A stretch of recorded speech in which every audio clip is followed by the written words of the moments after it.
उत्तर प्रदेश में योगी सरकार की बुलडोजर कार्रवाई के फैसले के खिलाफ दी गई याचिका पर सुप्रीम कोर्ट में आज सुनवाई हुई और सुनवाई के दौरान दोनों पक्षों की तरफ से अपनी अपनी दलीलें पेश की गई।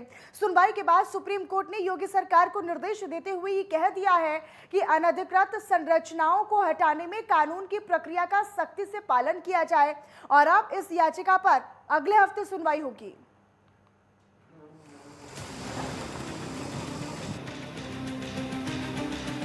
राजी नहीं है हम लोगों की बातें।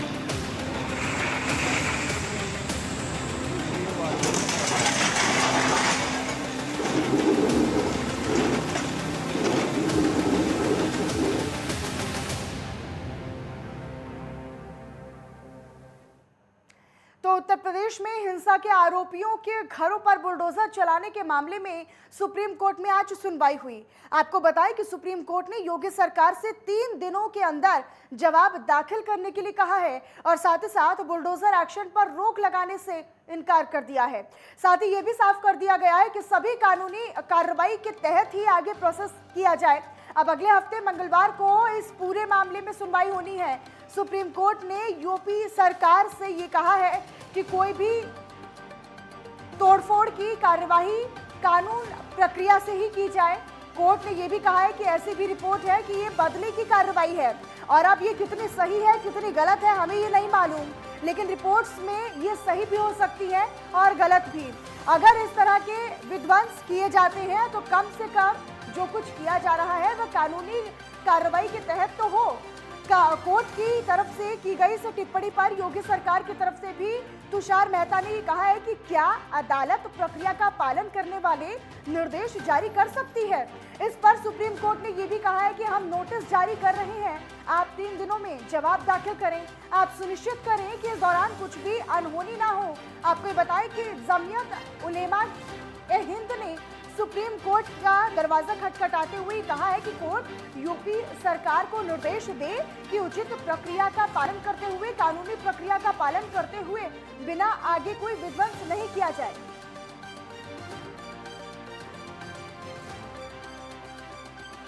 तो बिना कानूनी प्रक्रिया का पालन किए हुए आगे कोई विध्वंस ना किया जाए, क्योंकि बुलडोजर एक्शन मोड में देखिए नजर आ रहा है।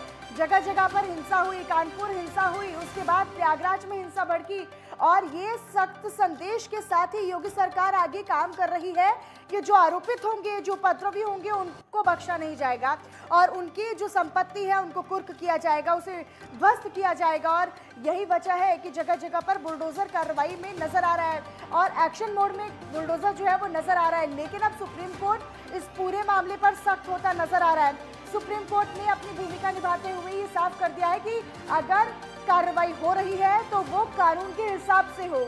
हम ये नहीं कह रहे हैं कि कार्रवाई रोकी जाए, लेकिन जो कार्रवाई हो रही है, जो भी निर्माण कार्य ध्वस्त किए जा रहे हैं, विध्वंस हो रहा है, वो कानूनी प्रक्रिया के तहत ही हो। गैर कानूनी तरीके से कोई भी विध्वंस आगे ना बढ़ाया जाए। बिना कानूनी सहमति और बिना कानूनी कार्रवाई के अगर कोई ऐसा काम करता है या फिर सरकार ऐसा काम करता है तो जवाब देना होगा। अब 3 दिन का वक्त योगी सरकार को सुप्रीम कोर्ट ने दिया है हलफनामा दाखिल करने के लिए और उस हलफनामे में पूरा ये सुनिश्चित करना होगा योगी सरकार को कि अभी तक जितनी भी कार्रवाई की गई उसमें कोई गैर कानूनी तरीके से तो ध्वस्तीकरण नहीं हुआ या फिर किसी निर्दोष के ऊपर तो कार्रवाई नहीं हुई और किसके तहत, किस प्रक्रिया के तहत ये पूरी कार्रवाई की गई है, किन किन का नुकसान हुआ, किस किस के अवैध निर्माणों को ध्वस्त किया गया, पूरा लेखा जोखा, पूरा ब्यौरा इन 3 दिनों के अंदर योगी सरकार को सुप्रीम कोर्ट में दाखिल करना होगा, हलफनामा दाखिल करना होगा। तो बुलडोजर एक्शन पर फिलहाल तो रोक नहीं है, रोक लगाने से इनकार सुप्रीम कोर्ट ने कर दिया है, लेकिन अब याचिका दाखिल की गई, उस याचिका पर सुनवाई करते हुए सुप्रीम कोर्ट ने यह भी साफ कर दिया है कि अब आगे जो भी कार्रवाई की जाएगी वो कानूनी प्रक्रिया का पालना करते हुए, उसकी पालना करते हुए ही आगे कार्रवाई जारी रहनी चाहिए। सुप्रीम कोर्ट ने यह भी कहा है कि हम ये नहीं कह रहे हैं कि कानूनी जो कार्रवाई है उसके बिना अगर ये बुलडोजर एक्शन पर रोक लगे, लेकिन अगर बुलडोजर एक्शन हो रहा है, ध्वस्तीकरण का काम हो रहा है तो वो कानूनी प्रक्रिया के तहत ही किया जाए, उसके अंतर्गत ही किया जाए। तो बाबा का बुलडोजर फिलहाल तो चलता रहेगा, उस पर कोई रोक नहीं है। सुप्रीम कोर्ट ने कहा है कि हम ये नहीं कह रहे हैं कि रोक लगाई जाए, कार्रवाई ना हो। अगर कार्रवाई कर रहे हैं तो सरकार को ये भी सुनिश्चित करना होगा कि वो कानूनी कार्रवाई के तहत ही आगे ध्वस्तीकरण का काम चल रहा है।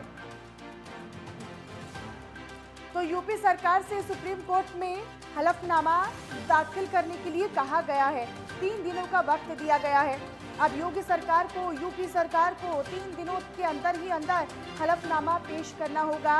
पूरा लेखा जोखा, पूरा ब्यौरा पेश करना होगा कोर्ट के सामने कि कहाँ पर कार्रवाई हुई तो किन पर हुई, और जिन पर हुई तो उन पर कानूनी कार्रवाई के तहत ही बुलडोजर एक्शन मोड में नजर आया या फिर नहीं। क्योंकि ये मुख्य उद्देश्य है सुप्रीम कोर्ट का भी कि किसी भी मासूम या फिर किसी भी निर्दोष के खिलाफ कोई कार्रवाई में उसको नुकसान ना पहुंचे। योगी सरकार इसी मंत्र के साथ आगे बढ़ रही है कि अगर अवैध है तो वो टूटेगा जरूर, और यही वजह है कि अलग अलग जगहों पर बुलडोजर कार्रवाई हो रही है।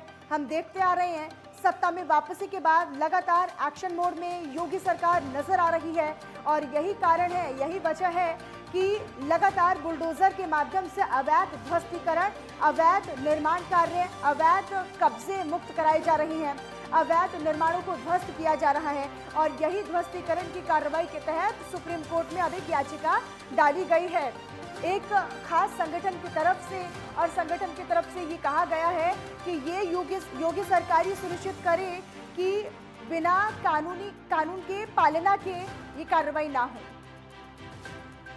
तो सुप्रीम कोर्ट ने ये साफ कर दिया है कि आप कार्रवाई जारी रखिए, लेकिन कानूनी प्रक्रिया के तहत कानून की पालना करते हुए बुलडोजर कार्रवाई हो तो वो ज्यादा बेहतर है।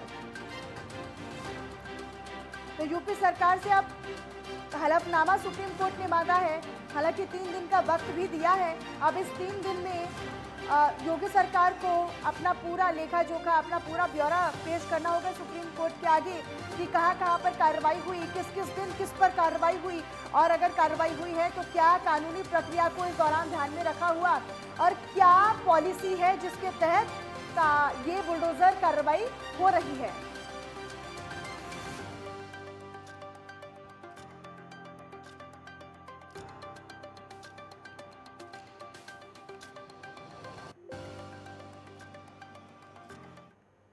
तो जगह जगह पर बुलडोजर कार्रवाई हो रही है, और अब सुप्रीम कोर्ट ने भी इसमें सुप्रीम सुनवाई कर दी है। विवेक दीक्षित हमारे सहयोगी हमारे साथ लाइव जुड़ चुके हैं। विवेक, क्या माना जाए, क्योंकि 3 दिन का वक्त अब सुप्रीम कोर्ट की तरफ से योगी सरकार को दिया गया है, पूरा लेखा जोखा, पूरा हलफनामा दाखिल करना होगा अब योगी सरकार को कि किसके तहत पूरी कार्रवाई हुई है और कहाँ पर कार्रवाई की गई है अभी तक।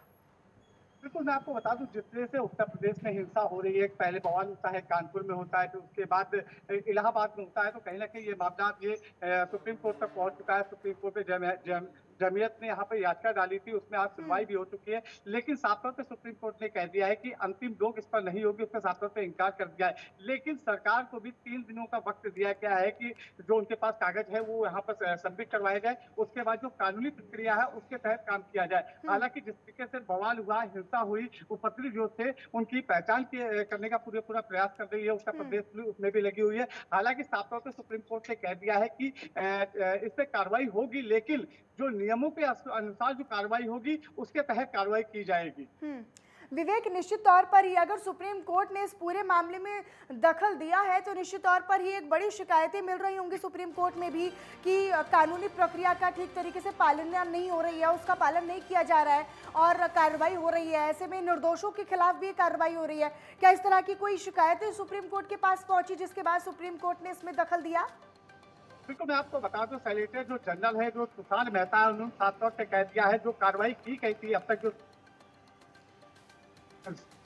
मेहता उन्होंने कहा कह दिया है जो उन्होंने कार्रवाई की थी वो कानून के तहत ही, जो कानून के जो उसमें सही था उसी के तहत कार्रवाई की गई थी। हालांकि बुलबुला उन पर चलाया गया है जो निर्माण भी था, जो अवैध तरीके से निर्माण जिन्होंने कर रखा था, जिन्होंने ग्रीन बेल्ट को घेर रखा था, जिन्होंने जो उनका मकान का जो सज्जा होता है उसको बाहर निकाल रखा था, तो उन पर कार्रवाई की गई। हालांकि जिस तरीके से कानपुर की हिंसा की बात करें या हम इलाहाबाद की हिंसा की बात करें, क्योंकि जिस तरीके प्राइवेट जो लोग हैं जिनका नुकसान हुआ है, निजी लोगों का जो नुकसान हुआ है उसकी भरपाई इन्हीं लोगों से की जाएगी, क्योंकि जिस तरीके से देखा गया है कि उसके जुमे की नमाज के बाद इतना बड़ा बवाल हुआ, वो पथरी थे। और कानपुर की हिंसा की बात करें तो कानपुर में जो सब्जी लगाने वाले ठेले होते हैं, तो बाकायदा प्लान करके उसमें पत्थर बिल्कुल लाए जाते विवेक, हैं, और तो उसके बाद देखिए ये बेहद पत्थरबाजी जरूरी होती है। भी है, क्योंकि अगर एक्शन लिया जा रहा है उपद्रवियों के और उत्पातियों के खिलाफ, तो वो एक्शन भी कानूनी प्रक्रिया का पालना करते हुए भी लेना जाना चाहिए, ताकि निर्दोषों के खिलाफ कानूनी कार्रवाई होने से बच सके और जो उपद्रवी है उन्हें ही टारगेट किया जाए और उन पर ही एक्शन हो। विवेक, आप बने रहिएगा, आगे भी खबरों पर आपसे जानकारी लेते रहेंगे।